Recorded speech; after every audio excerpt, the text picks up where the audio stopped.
England Bharat జట్ల మధ్య July 2 నుంచి బర్మింగ్హామ్లోని ఎడ్జ్బాస్టన్ వేదికగా రెండో టెస్టు మొదలు కానుంది.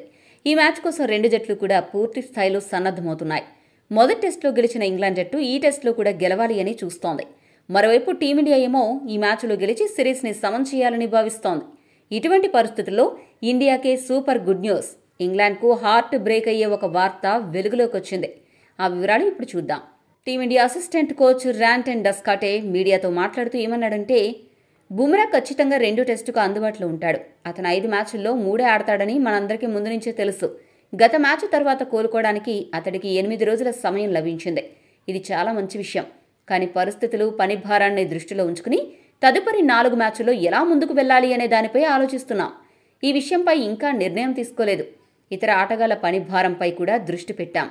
సాంకేతికంగా, టెక్నికల్గా బుమ్రా మ్యాచ్ సెలక్షన్కు అందుబాటులో ఉన్నాడు. ఈ టెస్ట్లో బుమ్రాను ఆడించడం వల్ల లాభం జరుగుతుందని భావిస్తే చివరి నిమిషంలో మేము ఆ నిర్ణయం తీసుకుంటాం. వాతావరణం, పిచ్ ఎలా స్పందిస్తుంది అనే దానిపై అది ఆధారపడి ఉంటుంది అని ర్యాంటన్ డస్కాటే పేర్కొన్నాడు. అంతేకాకుండా బర్మింగ్హామ్ టెస్ట్లో భారత్ 2 స్పిన్నర్స్తో బరిలోకి దిగే అవకాశం ఉందన్నాడు. మొత్తంగా చూస్తే రెండవ టెస్టుకు బుమ్రా తుది జట్టులో ఉండే అవకాశం ఉందని చెప్పాడు. ఇది టీమిండియాకు శుభవార్తనే చెప్పాలి. బుమ్రా ఆడ్డు అని ఊపిరి పీల్చుకున్న ఇంగ్లాండ్కు ఇది గట్టి షాక్ అని చెప్పాలి. అంతేకాకుండా రెండవ టెస్టు కోసం ఇండియా 2 స్పిన్నర్స్తో ఆడనుంది. మొత్తానికి రెండవ టెస్టు కోసం ఇండియా గట్టిగా ప్లాన్స్ వేస్తూ ఇంగ్లాండ్ను ఇబ్బంది పెట్టి విజయం సాధించాలని భావిస్తోంది. మరి ఈ వ్యూహాలు ఎంతవరకు సక్సెస్ అవుతాయని భావిస్తున్నారో కామెంట్ చేయండి. మరిన్ని స్పోర్ట్స్ అప్డేట్స్ కోసం మా ఛానల్ను సబ్స్క్రైబ్ చేసుకోండి.